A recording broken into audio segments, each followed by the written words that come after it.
അസർബൈജാനിലുള്ള ഒരു മഡ് വോൾക്കാനോലുണ്ടോ ഞാനുള്ളത്? ഇവിടെ ആരും ഇറങ്ങിയിട്ടില്ല, ഞാൻ മാത്രമാണ് ഇറങ്ങിയിട്ടുള്ളത്. നോക്ക്,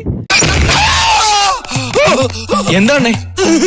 ഒന്നുമില്ലേ, ഒരു ഭൂതം. അവിടെയൊക്കെ പക്ഷെ അവിടെ ഇങ്ങനെ കുളും ഒരു സാധനം വരുന്നുണ്ട്, അത് കാണാൻ വേണ്ടി പോകില്ല.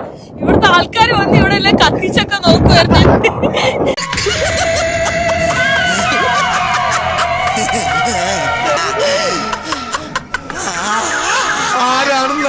ഫുള്ള് ഇത് സ്കിന്നിന് ഭയങ്കര അടിപൊളി സംഭവമാണ് കേട്ടോ. ഇതെല്ലാം മേത്തെല്ലാം ഇങ്ങനെ തേച്ച്.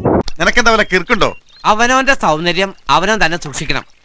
അല്ലെങ്കിൽ ഒരു 40 വയസ്സ് ആവുമ്പോഴുണ്ടല്ലോ ഇതുപോലെ കളവന്മാരെ പോലെ ആവും. ഞാൻ വിചാരിച്ചു ഞാൻ മൊത്തം കത്തി പോകുന്നില്ല.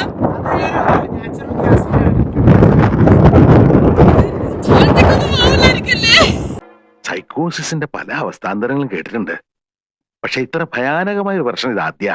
നാട്ടില് സ്കിൻ കെയർ ചെയ്യുന്ന പെൺപിള്ളാരോടാ അവർക്ക് ഇവിടെ വന്ന് മഡ് വോൾക്കാനോയിൽ വന്നിട്ട് ഇങ്ങനെ ഈ മൺപാത്രം എടുത്തു കഴിഞ്ഞാൽ എല്ലാം ശരിയാവും. കണ്ണി കണ്ട മാസികളൊക്കെ വായിച്ച് അവൾ എന്തൊരു കണ്ടാലും എടുത്ത് മോന്തയ്ക്ക് പരട്ടും.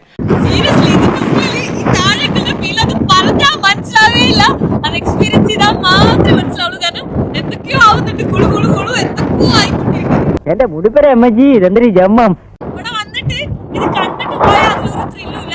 ശരിക്കും എക്സ്പീരിയൻസ് ചെയ്യണമെങ്കിൽ ഇങ്ങനെ ഇറങ്ങണം, ഇറങ്ങി കഴിഞ്ഞാലാണ് അതിന്റെ ആ ഒരു ഫീൽ അറിയുള്ളൂ. ആഹാ,